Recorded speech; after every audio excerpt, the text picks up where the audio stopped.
Esto es The Legion Channel.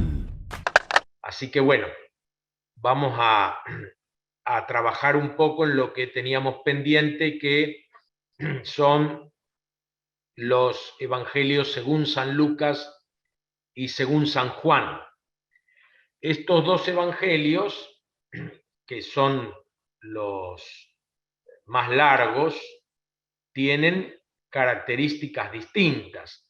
Decíamos la vez pasada que la genealogía en el Evangelio según Mateo llega hasta Abraham, porque a los judíos no les interesaba lo que iba más allá de Abraham.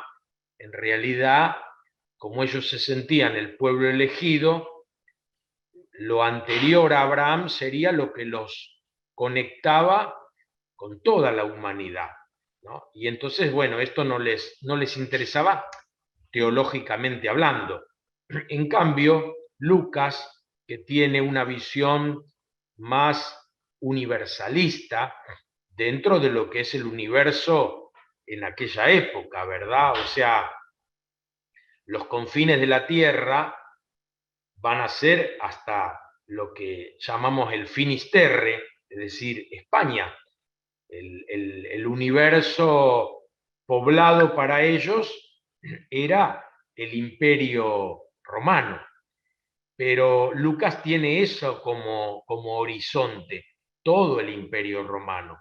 Por eso, en su genealogía, Lucas va a llegar hasta Adán y va a decir Jesús, hijo de Adán, y Adán, hijo de Dios. O sea que la filiación de Jesús no viene en el Evangelio según Lucas solamente por ser el Hijo de Dios, como va a venir en Juan, el Verbo de Dios se hizo carne, sino que también por el lado humano, ¿no? Adán, entendido como hijo de Dios en su humanidad, ese Dios que lo modeló de barro e insufló sobre él el espíritu de vida, también de ese Adán Jesús es descendiente.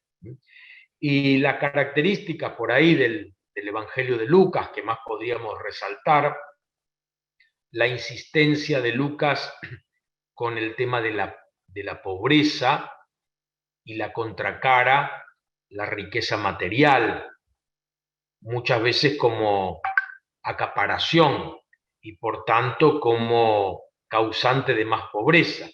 Por eso Lucas continuamente está, ¿no?, de algún modo poniendo a los pobres como los privilegiados de Dios. Pensemos, por ejemplo, en esa parábola que es propia de Lucas, la de Lázaro. Es esa parábola, la única parábola en la que un personaje tiene nombre propio. El pobre es llamado Lázaro, en cambio el rico no tiene nombre. Lázaro muere y es llevado por los ángeles al seno de Abraham. El rico muere y es enterrado. Es decir, aquel que ha recibido bienes y beneficios en esta tierra, después no los tiene en la otra. Y Lázaro, en cambio, es consolado. Ay de ustedes los ricos, ay de ustedes los que cargan pesos sobre los hombros ajenos que no tocan siquiera con un dedo. Lucas es muy duro en alguna de sus expresiones. Sin embargo, Lucas siempre deja la posibilidad de la conversación. Por eso lo último que va a hacer Jesús, o el personaje Jesús en su evangelio, es ir a la casa de Zaqueo. Eso es lo último que va a hacer antes de entrar a Jerusalén. Y cuando entra a Jerusalén, como que, bueno, los días empiezan a correr ya con otro ritmo. Pero él va a Jericó, donde vive Zaqueo, y cuando ve sobre el sicómoro, sobre ese árbol, que San Agustín al comentar dice, el sicómoro es la higuera de los pobres. El sicómoro sería una especie de morera, y parece que le llamaban la higuera de los pobres. Por eso Zaqueo, que es un hombre muy rico, dice San Agustín, se sube al árbol de la pobreza, a la higuera de los pobres, y gracias a eso consigue la salvación. Bueno, esa es la interpretación de Agustín.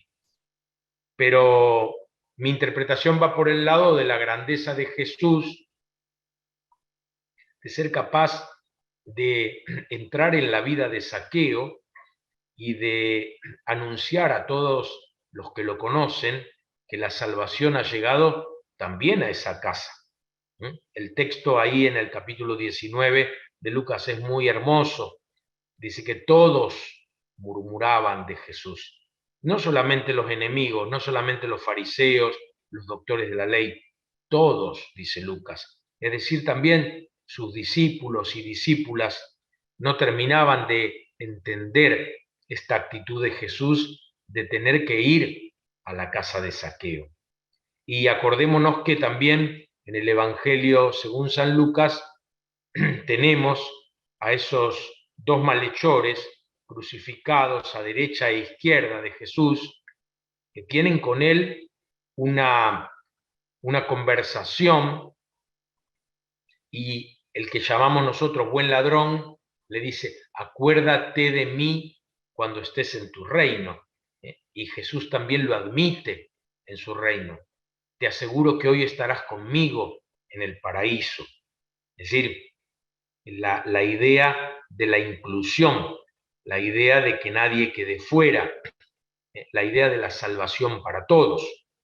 Después, en el capítulo 24 de este Evangelio, nosotros tenemos 3 apariciones del resucitado que se dan el mismo día, el domingo de Pascua. La primera es a las mujeres, que son las que muy de madrugada van al templo, van al sepulcro y lo encuentran vacío. Y ahí tienen un encuentro con Jesús. Después se narra la aparición de Jesús, que es confundido con un peregrino por los discípulos de Emaús. Y ahí los discípulos de Emaús lo reconocen al partir del pan, y ni bien lo reconocen, Jesús desaparece de su vista, se hace invisible, y ellos afrontan los peligros de la noche y los peligros de Jerusalén, y van a encontrarse con los otros discípulos y discípulas que están en Jerusalén. O sea, el tema de la inclusión, así como la parábola de la oveja perdida, que tienen tanto Mateo como Lucas, que dice que el pastor deja 99 en el campo para ir a buscar la perdida. ¿Por qué? Porque al pastor le interesa que estén las 100. Si no están todas, están incompletas, y eso al pastor no le sirve. Por eso va a buscar la perdida, y cuando la encuentra la carga sobre sus hombros y lleno de alegría hace fiesta. Yo muchas veces en broma digo, capaz que en la fiesta asaron a la ovejita esa que encontró, vaya a saber cómo fue esa fiesta, pero lo que quiere transmitir Lucas es la alegría de la comunión, la alegría de la totalidad. Yo creo que esta es la idea central del Evangelio según San Lucas, que termina con la ascensión de Jesús al cielo. Y nosotros sabemos que el Evangelio de Lucas se continúa en el libro de los Hechos, y en el capítulo 1, versículo 8, tenemos nuevamente el relato de la ascensión del Señor al cielo y el mandato: vayan hasta los confines de la tierra. Anuncien el Evangelio, comenzando por Jerusalén, Judea, Samaria y hasta los confines de la tierra. El autor se salta Galilea, porque en Galilea ya Jesús anunció el Evangelio, no hace falta. Entonces, el cuerpo de Cristo, la iglesia, nosotros estamos enviados a anunciar la buena noticia hasta los confines de la tierra. Hoy, iluminados por el Papa Francisco, podemos decir que existen confines existenciales, marginalidades subjetivas.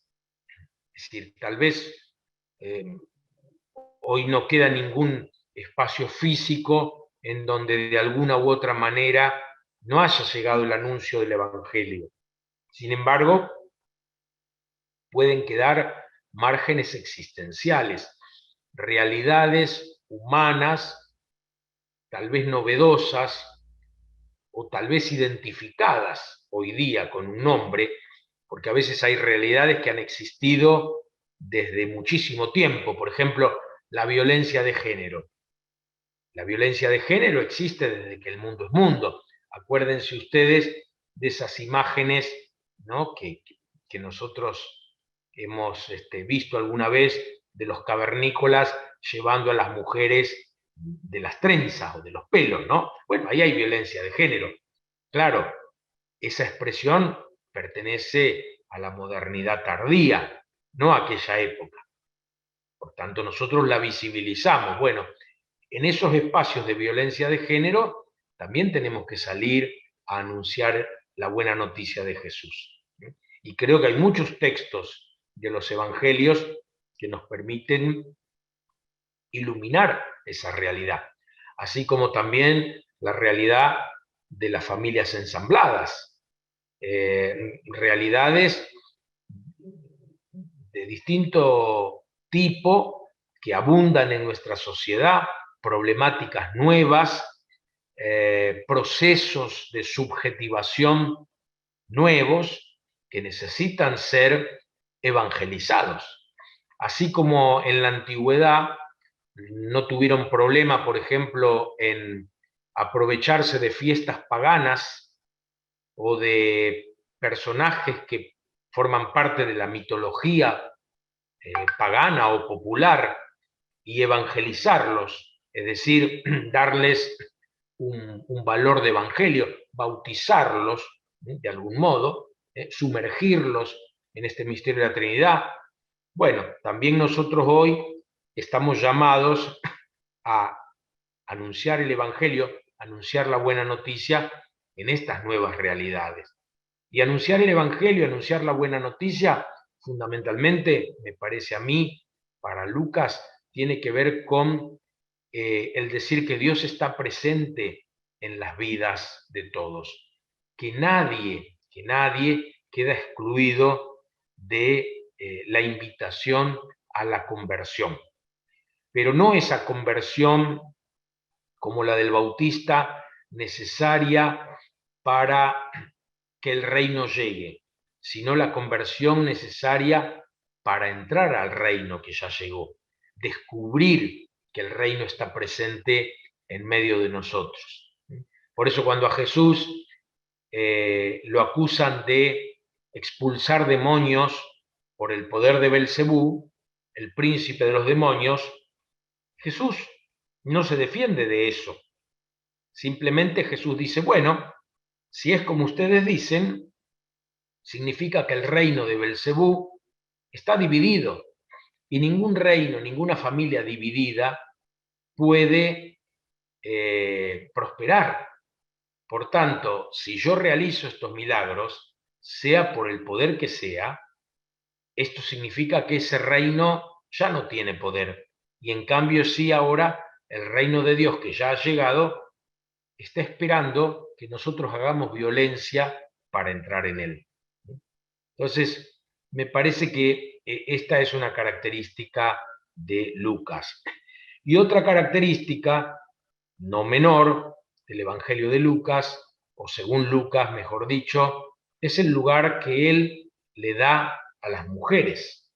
No solamente a estas mujeres que, según Lucas 8:1-3, seguían y servían, acolitaban y diaconaban a Jesús, recorrían con él y con los 12 pueblos y ciudades llevando la buena nueva, sino también con esta gran mujer a la que nosotros le tenemos tanto cariño y devoción, la bienaventurada Virgen María.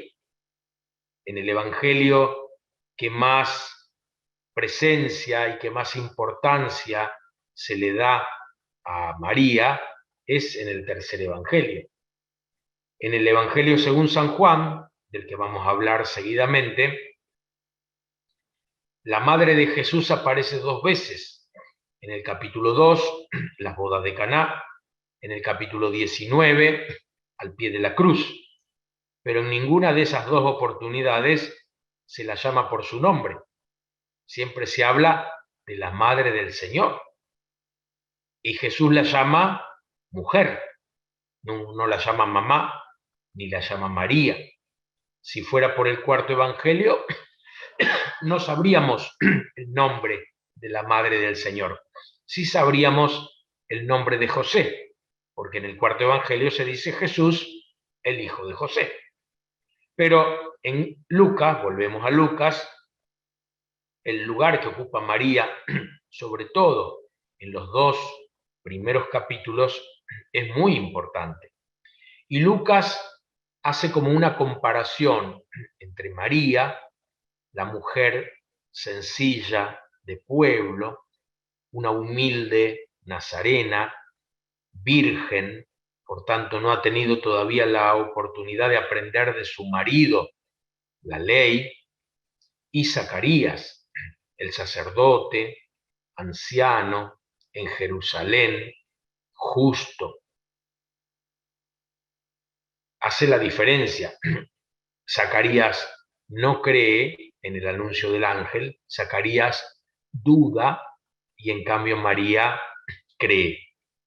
Nuestras traducciones muchas veces dicen que el ángel le dijo a Zacarías, te quedarás mudo, pero a mí me parece que seríamos más fiel al griego si dijéramos o tradujéramos, te volverás silencioso. ¿Y quién es la mujer que Lucas presenta guardando silencio, guardando estas cosas en su corazón y meditándolas? María. O sea que en los 2 primeros capítulos de Lucas se le presenta al personaje Zacarías el camino seguido ya por María, como sendero de conversión, para abrirse a esta gracia que Dios le ofrece gratuitamente. Y tenemos el precioso canto de María, el Magnificat, ¿no? Que es un canto de liberación. Muchas veces nuestra tradición católico-romana ha presentado a María como un personaje pasivo.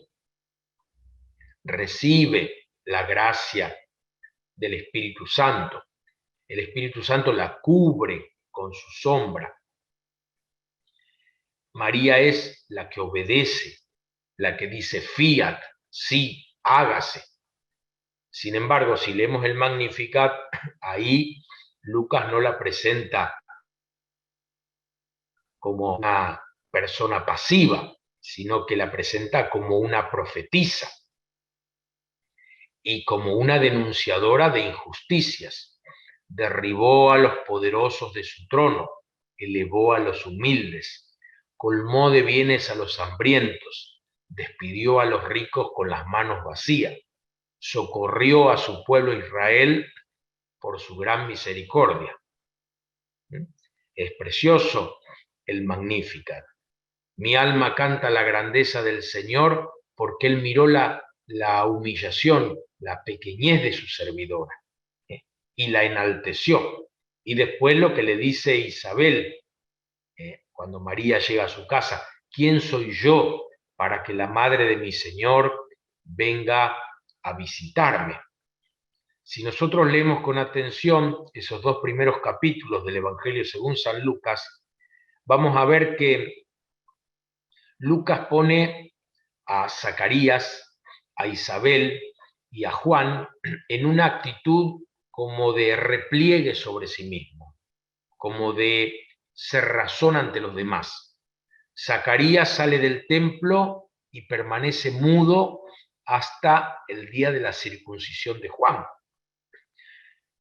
Isabel, cuando toma conciencia de que está embarazada, dice que se recluyó en su casa durante 5 meses. ¿Y quién la va a sacar de esa reclusión? La visita de María. Y el Bautista dice que creció en el desierto, o sea, alejado de la comunidad humana. En cambio, María, ni bien recibe el anuncio del ángel, ¿qué hace? Sale corriendo hacia la casa de Isabel. Entonces tenemos dos actitudes distintas. Y Jesús, ¿qué nos va a decir? Vayan por todo el mundo anunciando la buena noticia. Y María, cuando llega a la casa de Isabel, Isabel siente que el niño se movió, saltó de alegría en su seno, como David saltaba de alegría delante del arca, María convertida en el arca de la nueva alianza. Entonces, Isabel dice, el niño saltó de alegría. ¿Quién soy yo para que la madre de mi Señor venga a visitarme? Bendita tú entre todas las mujeres.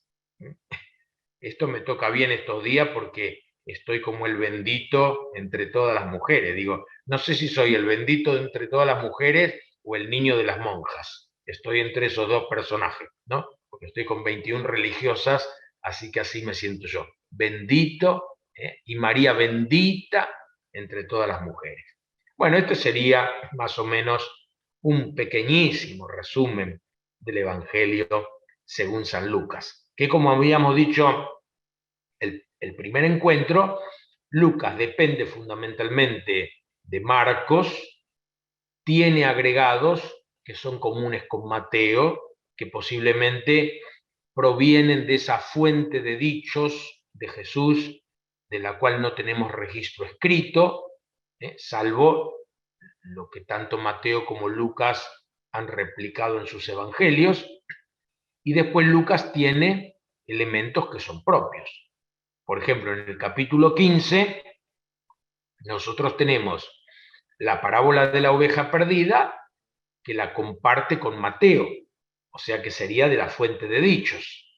Pero inmediatamente después tenemos la parábola de la moneda perdida y encontrada, que es propia de Lucas, y otra vez el interés de Lucas por las mujeres, porque el pastor que busca la oveja perdida está en paralelo con la mujer que busca la moneda perdida.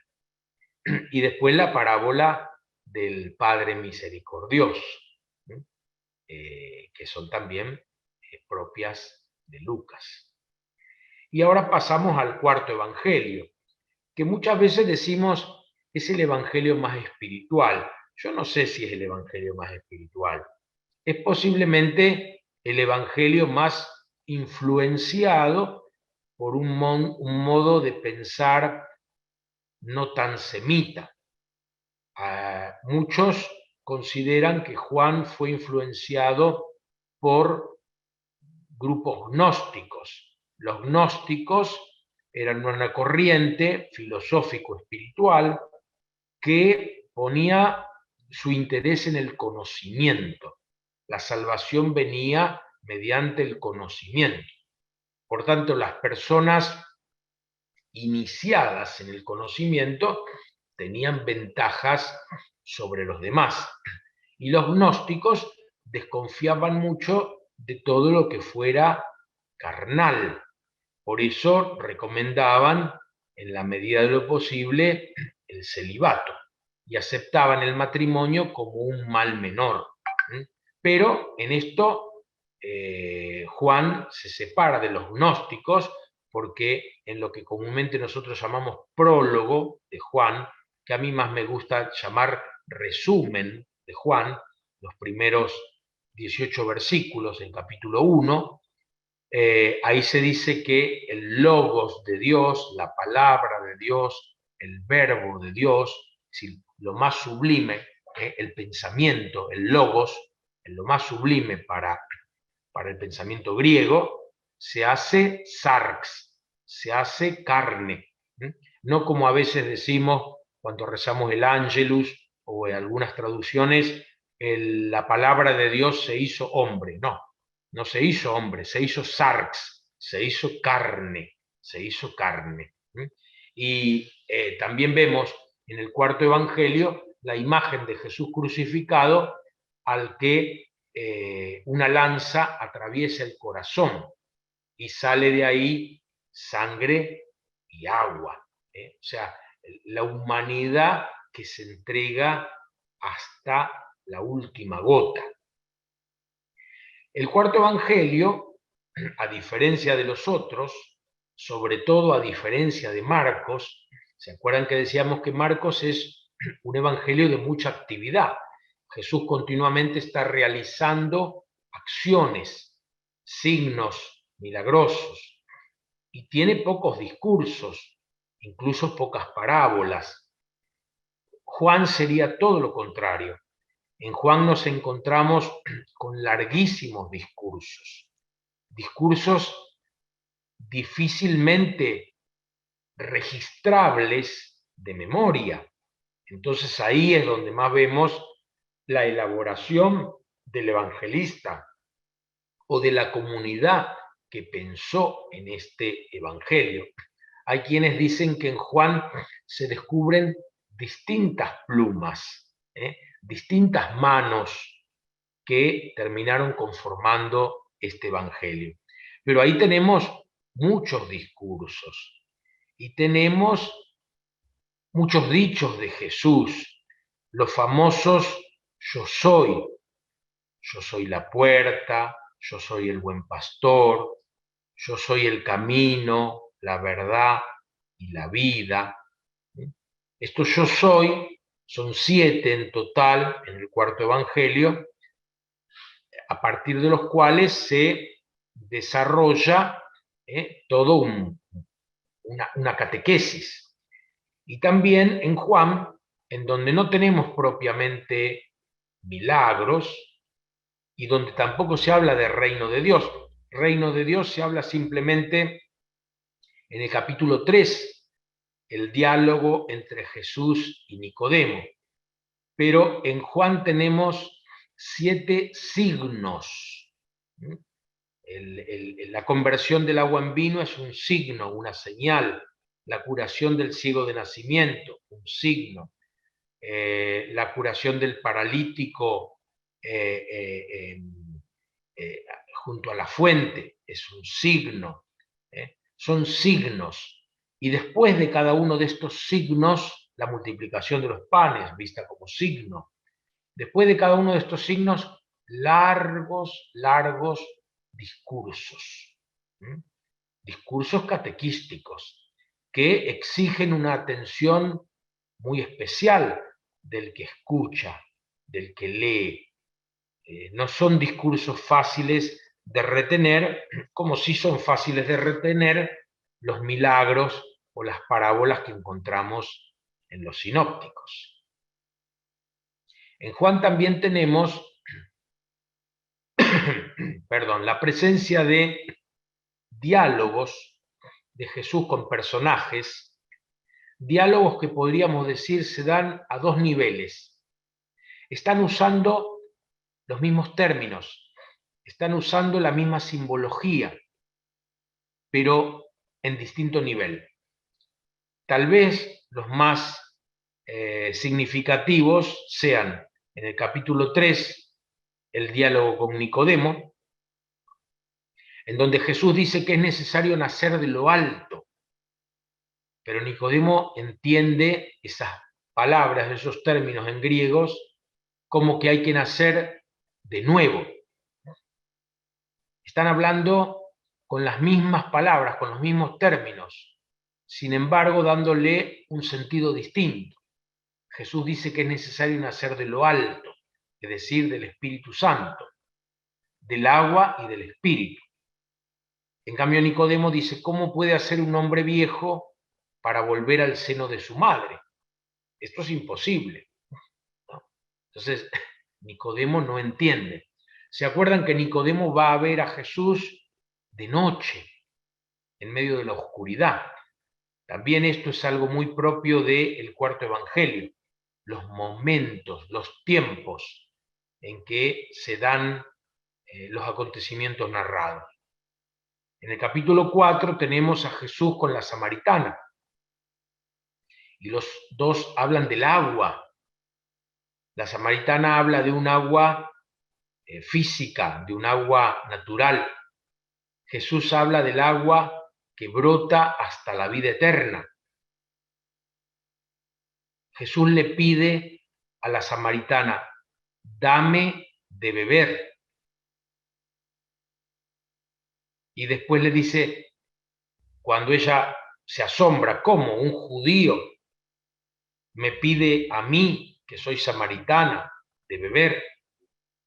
Si supieras quién es el que te pide de beber, tú le pedirías a él, y él te daría agua viva, ese agua que brota hasta la vida eterna.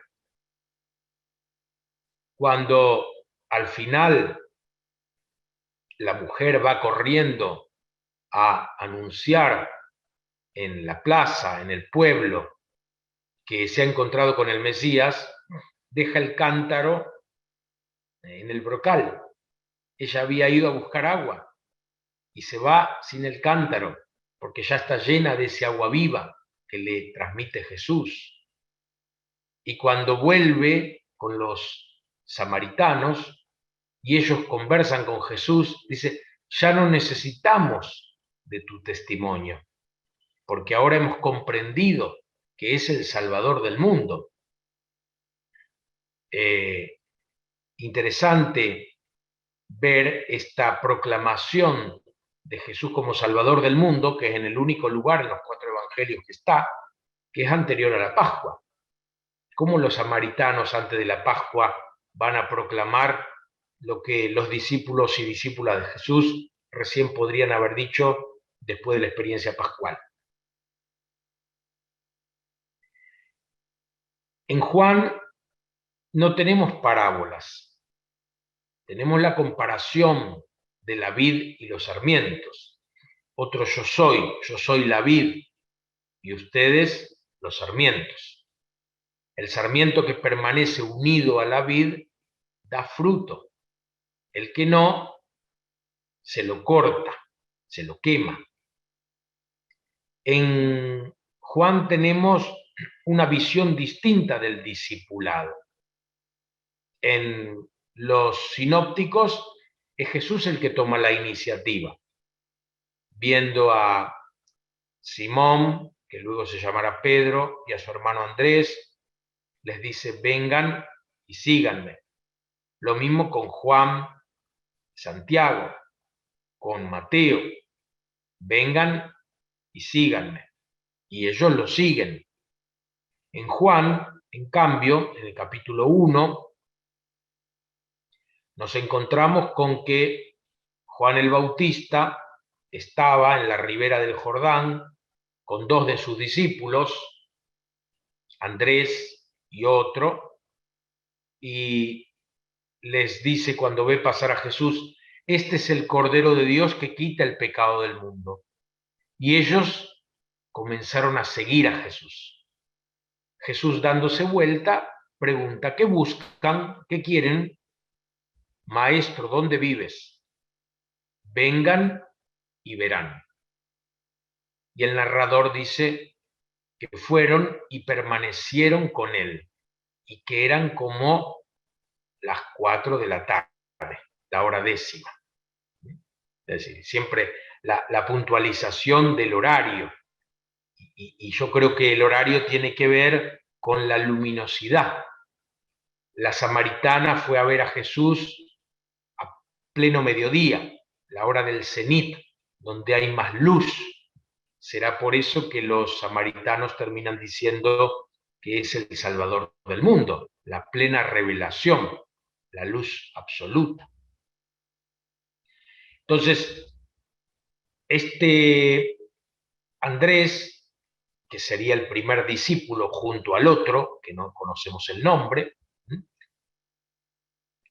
al día siguiente se encuentran con Pedro y le dice, hemos encontrado al Mesías. Pedro va a ver y Jesús le dice, Simón, te llamará Cefas, Pedro. Y también se encuentra Felipe, este discípulo que no tiene importancia en los sinópticos y que sí tiene importancia en el Evangelio según San Juan.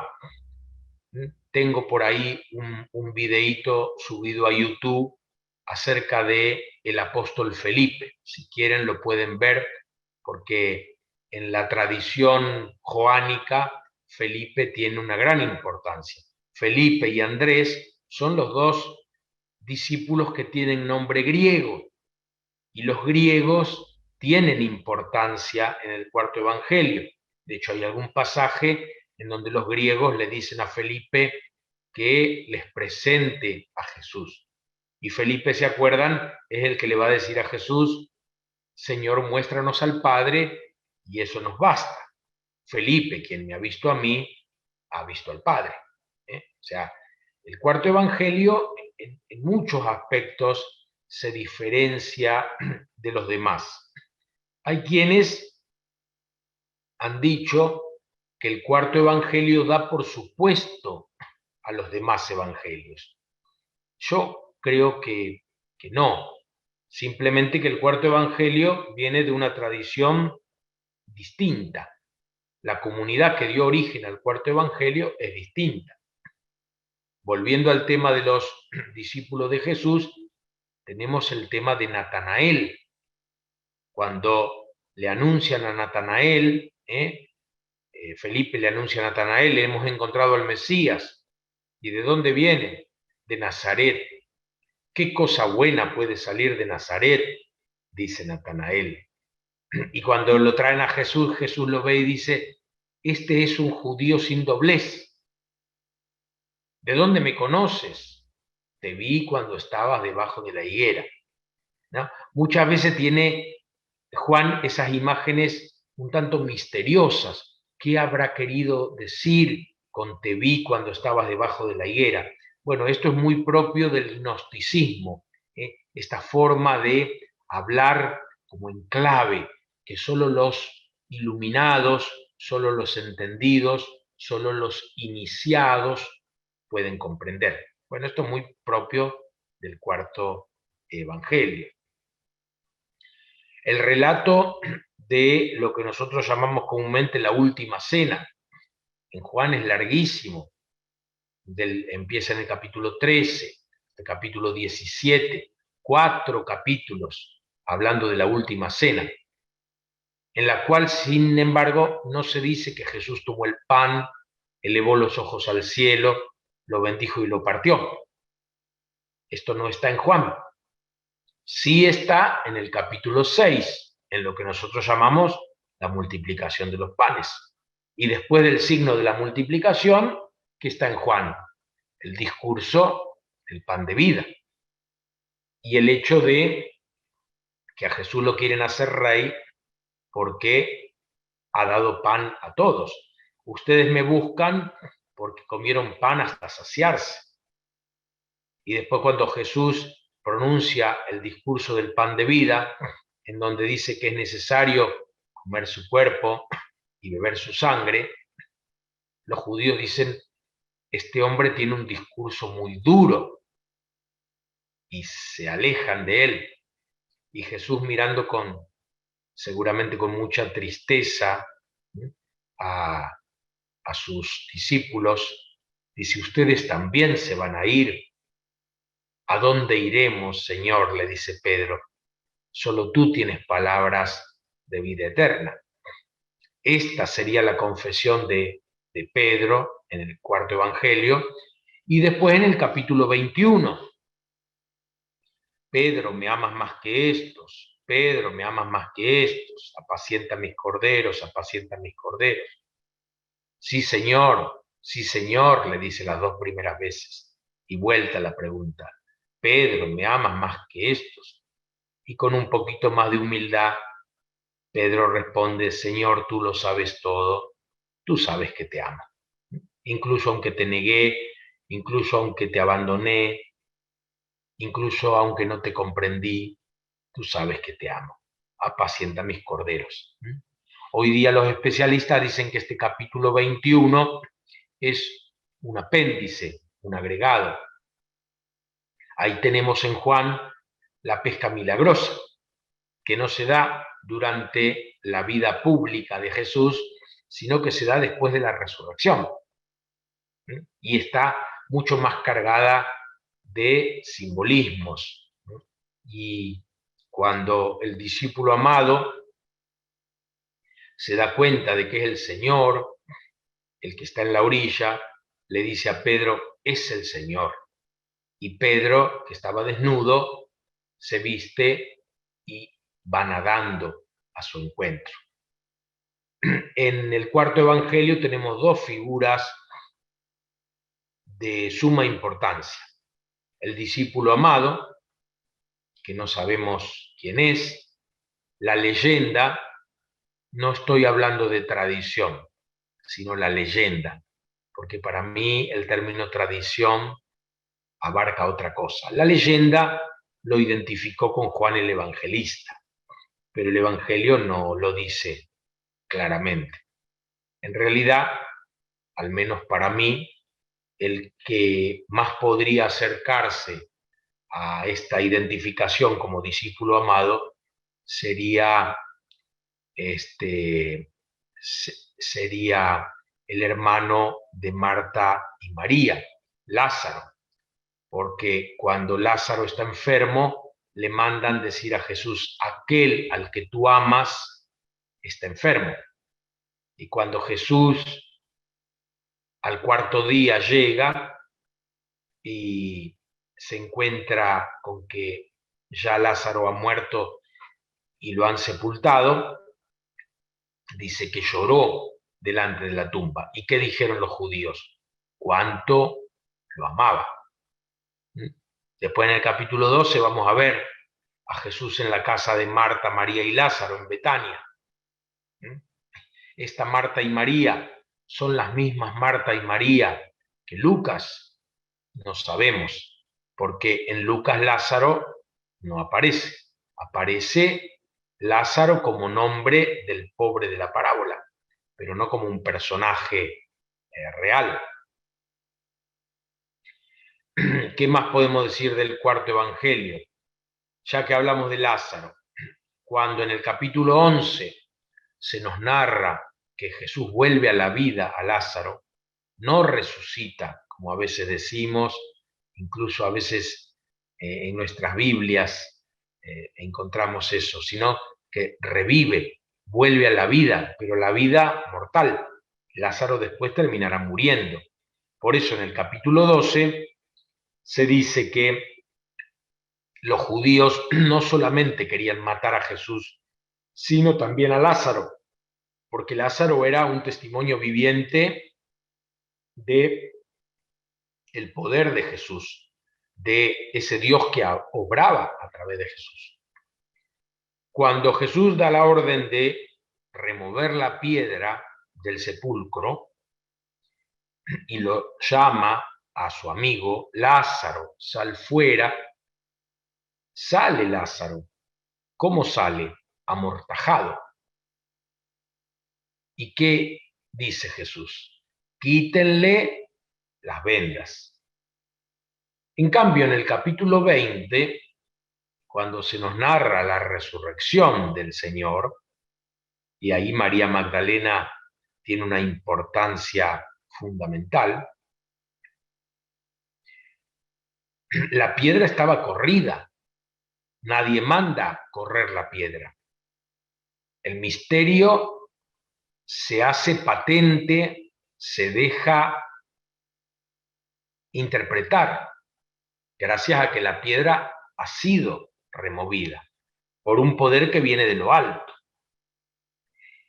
Y cuando María va corriendo a buscar a Pedro y al discípulo amado para decirles, se han robado al Señor, el cuerpo del Señor, y no sabemos dónde lo han puesto, estos dos vienen corriendo, llega primero el discípulo amado, que es más joven, y después Pedro.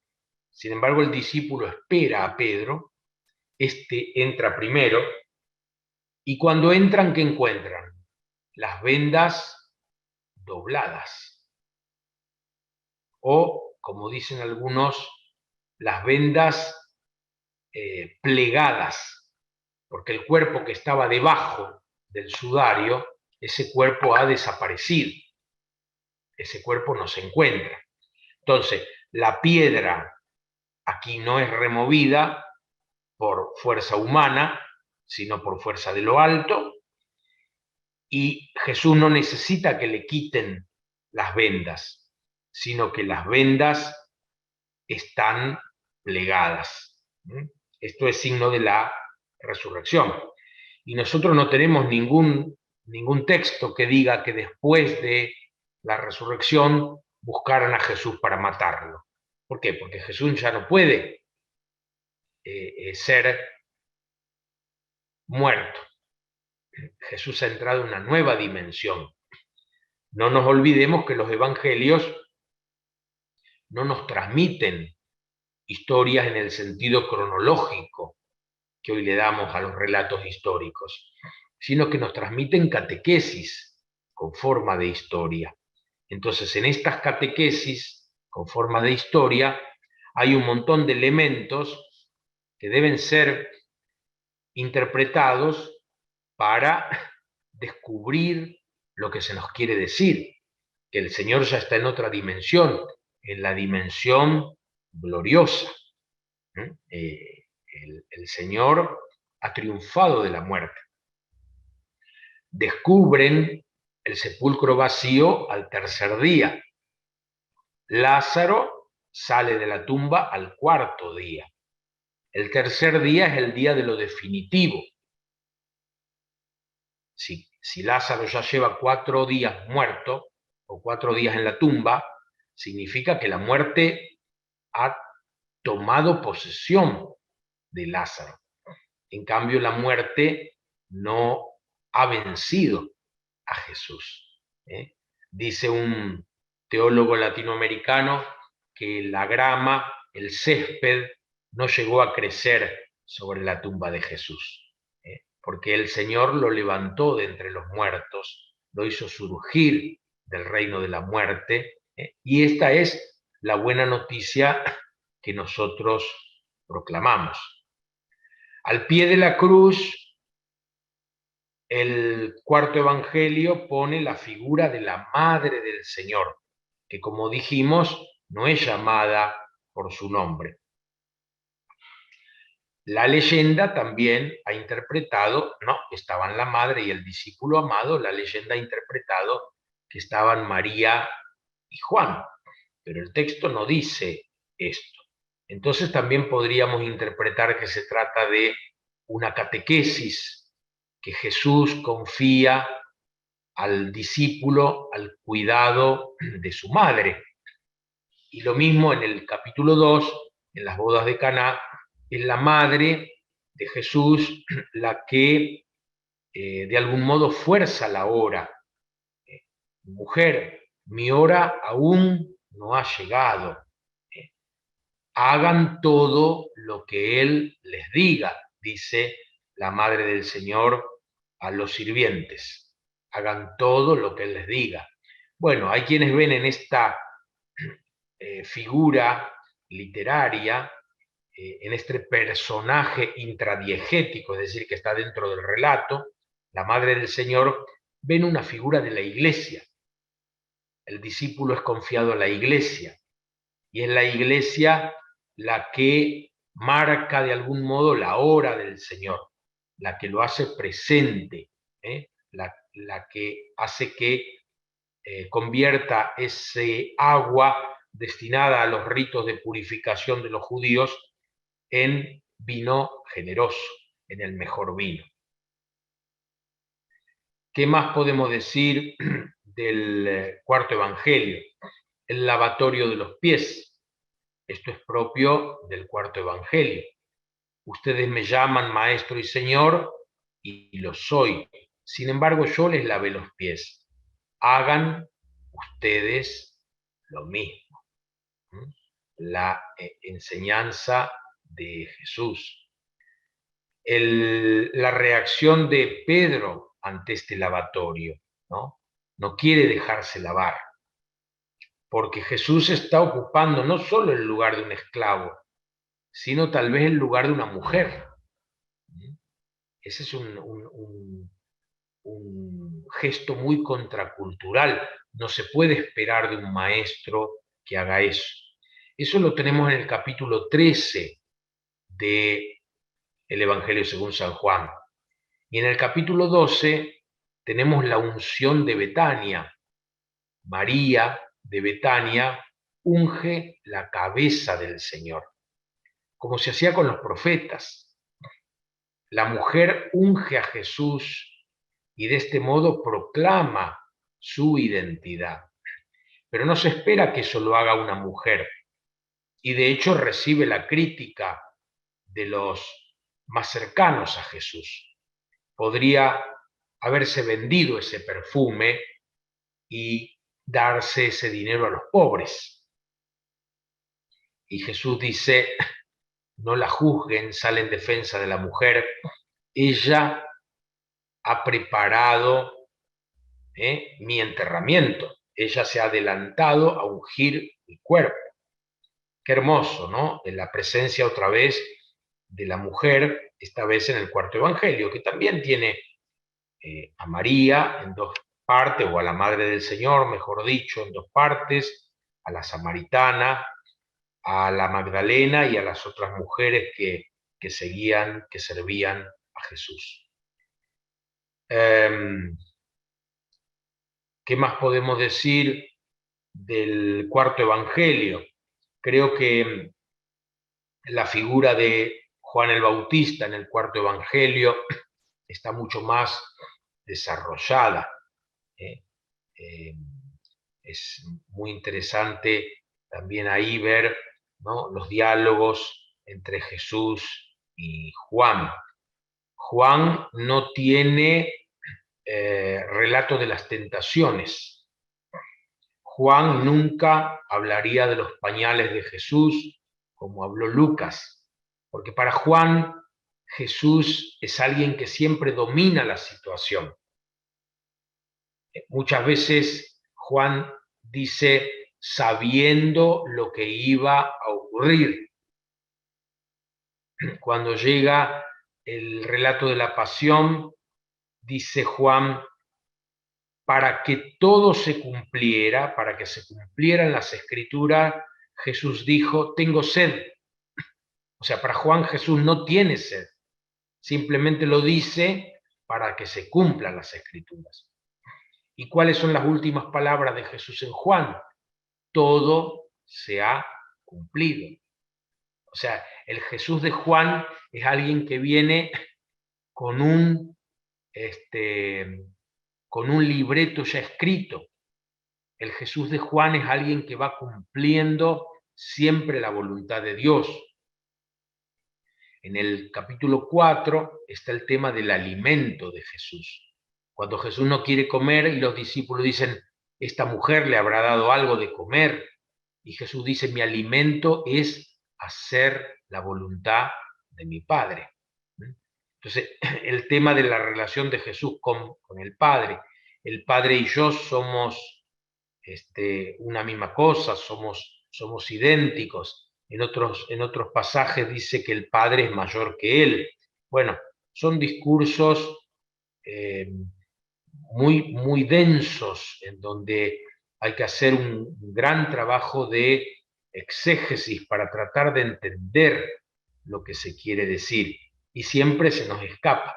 El Evangelio según San Juan es riquísimo en este sentido y, por tanto, requiere de un estudio particular.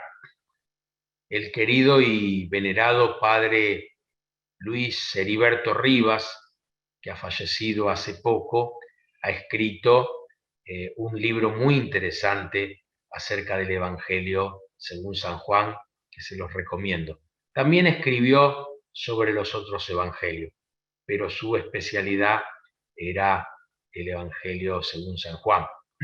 y en su defensa de tesis, o mejor dicho, en la aceptación de su doctorado honoris causa, él habló acerca también del cuarto evangelio, sin ningún papelito delante, de pura memoria, sacó realmente de su cosecha interior, de tantos y tantos años de estudio honesto y profundo. Qué lujo de biblista hemos conocido, ¿eh? Sacó un discurso espectacular del Evangelio según San Juan. Ese discurso puede encontrarse, está publicado. En todo caso, cuando yo vuelva a casa con un poquito de tiempo, lo busco y se los paso. En la tradición de Juan, que se continúa en las cartas, el tema del amor es fundamental, el tema de la fe es fundamental, y la salvación viene por la fe. El que cree ya está salvado. El juicio se da ahora.